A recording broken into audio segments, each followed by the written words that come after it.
오늘 제1독서는 정말 그 요셉 이야기, 요즘에 계속해서 요셉 이야기가 우리한테 들려오고 있는데, 가족들 사이에 가족관계가 복잡하죠. 어제는 제가 한 4, 5명 정도가 기쁨도 주지만 아픔도 준다는 말씀을 드렸고, 형제 관계도 그래요. 그런데 요즘에 우리 자녀들 있잖아요. 그죠? 20대, 30대, 40대도 좀 초반 그럴 수도 있는데, 특히 20, 30대는 이런 드라마 같은 오늘 복음 말씀, 이 창세 요셉 이야기를 만들어낼 수가 없어요. 보통 여러분들은 가족들 보시면 최소한 5남매, 6남매 아니에요? 그죠? 보통 6남매, 7남매. 그러니까 그 안에서 이미 성경에서 나타나는 여러 가지 사랑도 받고 미움도 하고 경쟁도 하고 또 부모의 사랑이 경쟁적으로 이렇게 차이가 날 때는 또 아픔도 있고, 그래서 인생을 가족관계에서 배워왔어요. 그래서 여러 가지 힘든 것도 있지만 사실은 우리 세대, 우리 부모님 세대는 정말 인생의 모든 부분들을 가족 안에서 만났다고 과언이 아니죠. 보통 7남매, 8남매, 6남매. 저는 그래도 작은 세 형제밖에 없으니까 작은 형제에 지냈는데, 옛날에는 또 여러 가지 환경 때문에 또 한두 명씩은 꼭 주님이 먼저 불러갔죠. 그래서 우리도 그 큰 누나가 있었다는데, 워낙 그때는 여러 가지 상황들이 위생학적인 것도 그렇고 해서 여성이 우리 집안에 귀한데, 여성이 큰 누나가 있었는데 사망하고 내리 아들 3명을 내는 그런 점에서 오늘 제1독서는 여러분들 가족 이야기다 하는 것이 딱 맞습니다. 그런데 막내가 참 오늘 복음에서 연결되는 것도 있지만, 막내 요셉이 어떻게 말을 했죠? 커밍아웃 했잖아요. 자기가 요셉이라고. 이스라엘의 야곱 막내인 이 요셉이 이집트의 정말 통치자가 됐는데, 그 내용은 우리가 다 아니까 자기 자신이 결국에는 견디다 못해서 자기가 커밍아웃을 했어요. 커밍아웃을 하면서 중요한 뭐라고 말씀을 했죠?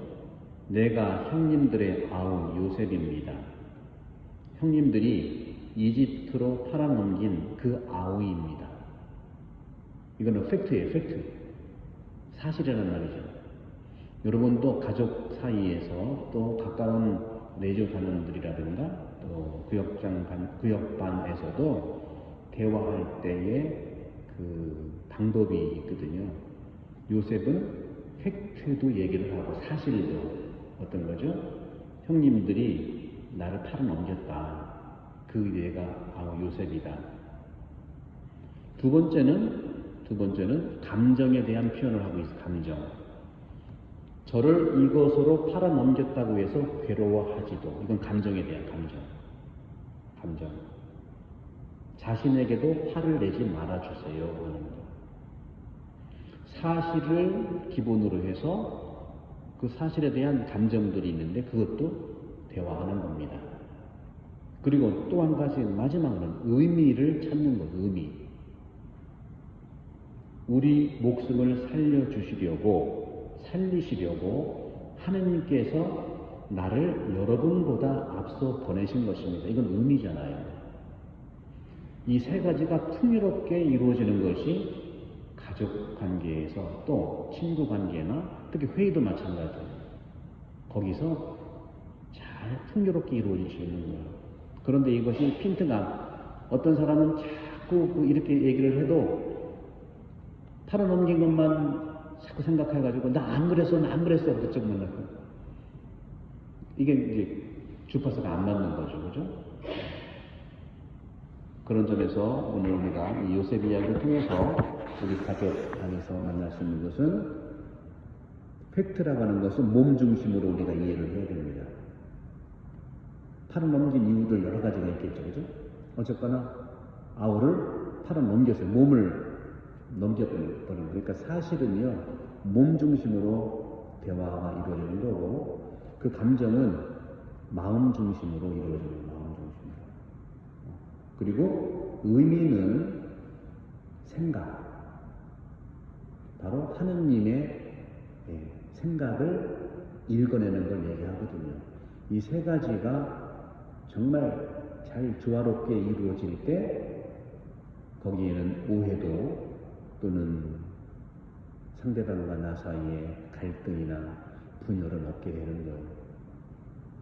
여러분들은 대화 중에 어떤 유의 대화를 자주 하십니까? 사실 중심의 몸 중심의 대화를 하십니까? 아니면 그것이 기쁨이든 상처든 감정 중심의 대화를 많이 합니까?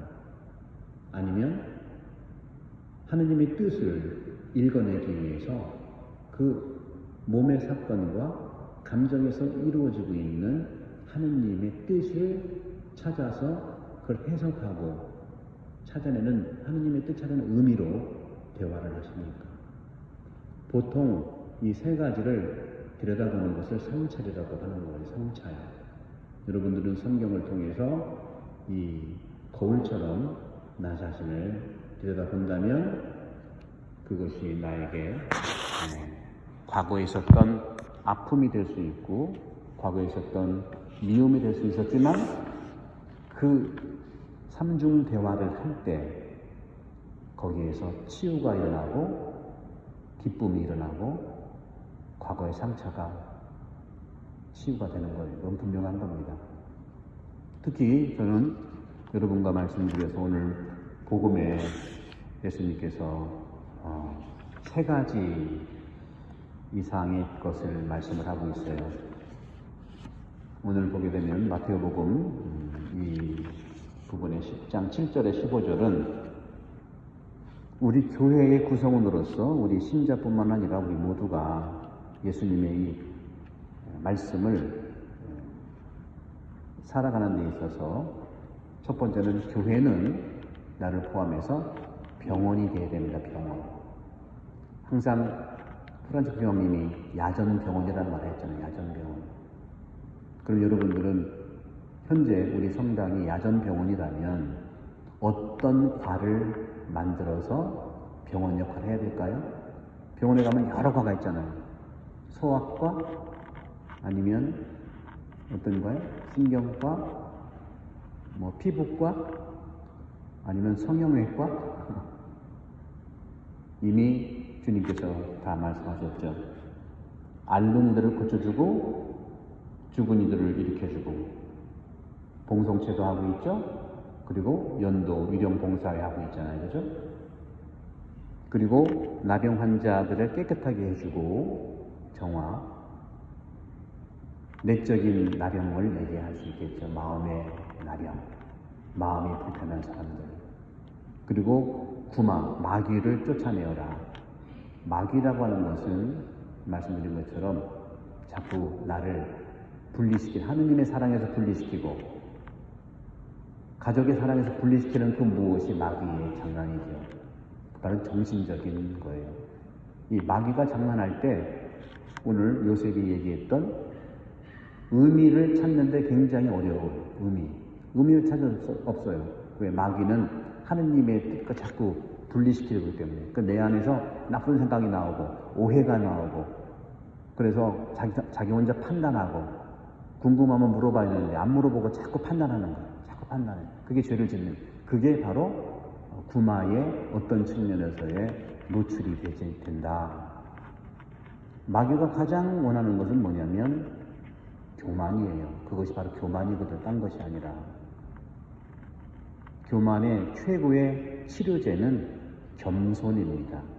겸손은 궁금하면 물어보는 게 겸손이에요. 내 혼자 판단하는 것이 교만의 시작이 될 수 있거든요. 그런 점에서 이 야전병원으로서 이 부분에서 예수님께서 야전병원을 운영할 때 방식을 말씀하세요. 거저 받았으니 거저 주는 겁니다. 성당에서는 어떠한 치료나 어떤 행위가 거저 이루어져야 되는 거예요. 저는 오늘 이 부분만 말씀드릴게요. 그 다음에는 이제 무소유에 대한 것도 얘기를 하거든요. 여러 가지. 그리고 평화에 대한 얘기를 하죠. 네. 평화를 빌어주지만 평화를 받아들이지 않으면 그 평화는 나한테 오는 거예요. 상대방한테 내가 호의를 베풀었지만 상대방이 호의를 안 받아들이면 그 호의는 나한테 온다는 거예요. 그러니까 상대방이 왜 안 받냐 따질 필요가 없어요. 그 상대방의 선택에 달려있는 거예요. 하지만 근본적으로 주님께서 마지막에 이렇게 말씀하세요. 심판날에는 소돔과 고모라 땅이 그렇게 받아들이지 않는 그 마을, 그 사람들보다 견디기가 쉬울 거다 하는 메시지는 주세요. 알아들을 귀가 있는 사람은 알아들으라 하는 말씀이겠죠. 그런 점에서 저는 우리 본당에 와서 벌써 이제 반년이 이제 지나가고 있는데 이곳은 말 그대로 야전병원, 기도와 치유의 공간이 돼야 되는데 기도와 치유 공간의 가장 중요한 현대인들은요, 수많은 정신적 시달림에 이렇게 노출되어 있죠. 또 우리 태안 지역은 땅도 좋고 환경도 너무 좋은데 다 똑같이 그렇게 말을 할 수 없습니다만은 성당에 나오시는 여러분들은 그래도 이렇게 쉴 수 있는, 평화를 누릴 수 있는 그러한 축복의 길을 갈 수 있지만 저는 단편적으로 다 그렇게 말할 수는 없어요. 그런데 어느 한편으로는 우리가 쉬고 평화로운 삶을 더 찾아야 된다 하는 말씀 드리고 싶어요. 일의 목적이 있는 건 쉬기 위해서 일을 하는 거거든요. 그런데 쉬고 평화롭기보다 일에 매여 있을 수밖에 없는 부분들이 많아요. 그리고 저는 끝으로 우리 본당의 치유와 기도 공간의 완성을 위해서 노력을 하겠습니다만 이것은 복음서에 나오는 있는 그대로 우리 태안 지역뿐만 아니라 성당의 그런 치유 공간과 기도 공간이라는 차원에서 하루속히 해야 될 것이 상설고에서 한 달에 한두 번 정도는 좀 어려운 것 같아요. 그 전문적인 상담을 할 수 있도록 본당에서 배려해야 됩니다. 현대인들, 우리 한국에 뿐만 아니라 우리 태안 지역에 집 없는 사람이 없잖아요. 홈리스가 없어요. 호주도, 시드니도 홈리스가 없어요. 왜? 서울역 같은 데가 없잖아, 우리가요. 그러니까 어려운 이웃을 도와주기가 참으로 어렵습니다. 우리 이 태안 지역 같이 보편적으로 잘, 환경이 좋고 잘 사는 데는. 서울 같은 경우에는 꽃동네 오웅진 신부님하고 꽃동네 수사님들은 정기적으로 서울역을 가요. 왜? 거기는 홈리스, 교회가 야전병원이니까 그곳에 가면 항상 있으니까요. 홈리스. 그러니까 정기적으로 하는 거고, 서울에서도 어느 큰 본당이나 정말 깨어있는 이웃을 사랑해야 되는 본당에서는 정기적으로 그곳에 가서 이렇게 사랑을 나눕니다. 수도에도 마찬가지고요. 그런데 우리 태안은 홈리스가 누군지 몰라요. 누가 아픈지, 누가 가난한지를 잘 몰라요. 왜? 밝히지 않기 때문에 그렇죠. 알 수도 없어요. 그러나 사제한테 성사를 보면 그대로 나오게 되어 있어요. 태안 지역뿐만 아니라 현대에는요, 가난한 사람들이 있기보다는 마음이 가난한 사람들이 많습니다. 마음이 가난한 사람. 그거를 오늘 복음에서 얘기한다면 말 그대로 영적인 그런 아픔, 영적인 아픔, 그리고 정신적인 그런 아픔들이 있는 분들이죠. 가족관계, 인간관계. 한국만큼 인간 가족관계가 복잡한 나라도 없어요. 그래서 희망이 있는 겁니다.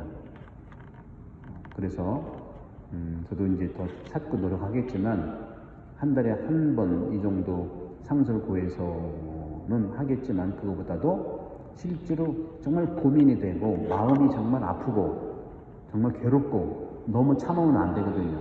그런 분들에게 누구라도 성당에 와서 상담할 수 있도록 하루속히 상담 이 부분을 마련해야 되지 않겠는가. 대전교구에서는요, 사회복지 기금으로 본당 예산의 본당 예산 7%를 이렇게 사회복지 기금으로 쓴답니다. 저도 이제 시드니 갔다 와서 이제 그걸 잘 몰랐는데 보통은 10%를 써야 되거든요. 11조에 마찬가지. 예를 들어서 우리 성당 예산이 1년 예산이 뭐 1,000원이다 할 경우에는 10%가 얼마예요? 100원 정도는 어려운 유치원에 써야 되는 거예요. 100원. 1,000원 중에 100원이에요. 근데 그거를 쭉 살펴보니 뭐 코로나 이유도 있었지만 여러 가지 이유가 있는 거예요. 딴 뜻이 아니라. 근데 이제 우리는 7%니까 우리 예산이 1년에 1,000원이라면 70원 정도 쓰라는 건데 70원도 누가 아픈지 잘 몰라요. 그래서 타지에서 온 분, 예를 들어서 뭐 사회복지 기금에 오고 딴 분당 도와달라는 그쪽을 주면서 7%를 맞추기는 하거든요. 근데 저는 예수님의 말씀하신 어제 사도들에게 말씀한 1차적으로 이스라엘의 길 잃은 양들을 찾아왔다고 했잖아요. 그래서 기본적으로는 태안 지역에 우리 신자들이 정신적으로 힘들고 마음이 가난한 사람들을 위해서 그분들이 정기적인 상담을 받을 수 있도록 마련하는 것이 사회복지 가장 중요한 정신적 치유를 할 수 있는 야점대원이 되는 겁니다. 다만 상담하시는 분이 여기 있는지는 잘 모르겠어요. 그거는 참 너무 멀어서 그거는 뭐 다음에 보기로 하고 여러분들이야 뭐 어떻습니까? 그러나 실제로 여기도 못 나오고 힘든 분들, 특히 어르신분들의 정신적인 그러한 이야기를 들어주는 거 굉장히 중요하거든요. 끝으로 그래서 우리 나오시는 여러분들은 건강하시기를 바라고, 건강한다는 것은 가장 여러분들이 어르신이 되고 나이 들면서 가장 건강의 염려증 중에 어떤 아픔을 가장 염려하고 당한 그런 병들이 오지 않았으면 좋겠다는 것이 어떤 병이에요? 치매? 네, 치매. 치매 안 걸리게 제가 하나 말씀드릴까? 걸려도 착한 치매 정도 걸리게? 그게 뇌과학에서 하는 얘기인데 뇌에서 오는 거잖아요. 뇌는요 많은 그 역할 중에 움직이게 하는 게 뇌예요. 그러니까 움직이면 치매 안 걸릴 확률이 많아요. 움직이는 거. 여러분들 성당에 움직여서 오는 자체가 치매 안 걸려. 다만 걸어서 오면 더 좋아. 언덕은 걸어서 오고 여기서 뛰어도 돼. 움직이는 것이 뇌 건강의 최고입니다. 움직이는 사람들은 뇌 건강에 그렇게 영향을 안 받는다고 많은 뇌과학자들이 얘기를 하더라고요. 그래서 여러분 건강하시고 우리 본당이 그런 데는 기도도 굉장히 오늘 성체조배할 텐데 기도 성체조배에서 가장 중요한 것이 뭐냐면요. 생각하지 마시고요. 호흡, 자기 호흡을 자세히 들여다보는 것이 최고의 기도예요. 자기 호흡을 들여다보면 뭐가 생기냐 그게 아니라 호흡을 들여다보는 성체조배 자체가 좋은 거예요. 성체조배 때문에 뭘 목적을 이루지 마시고 성체조배 자체가 쉬는 거고 내 호흡에 집중해 보세요. 그러면 웬만한 것은 우리가 걱정했던 것들이 다 흘러가게 되어 있어요. 성당 안에서 이런 목요일 날 하는 성체조배 시간이 치유 공간의 중요한 목적이라는 말씀을 드리면서 이사 복원하겠습니다.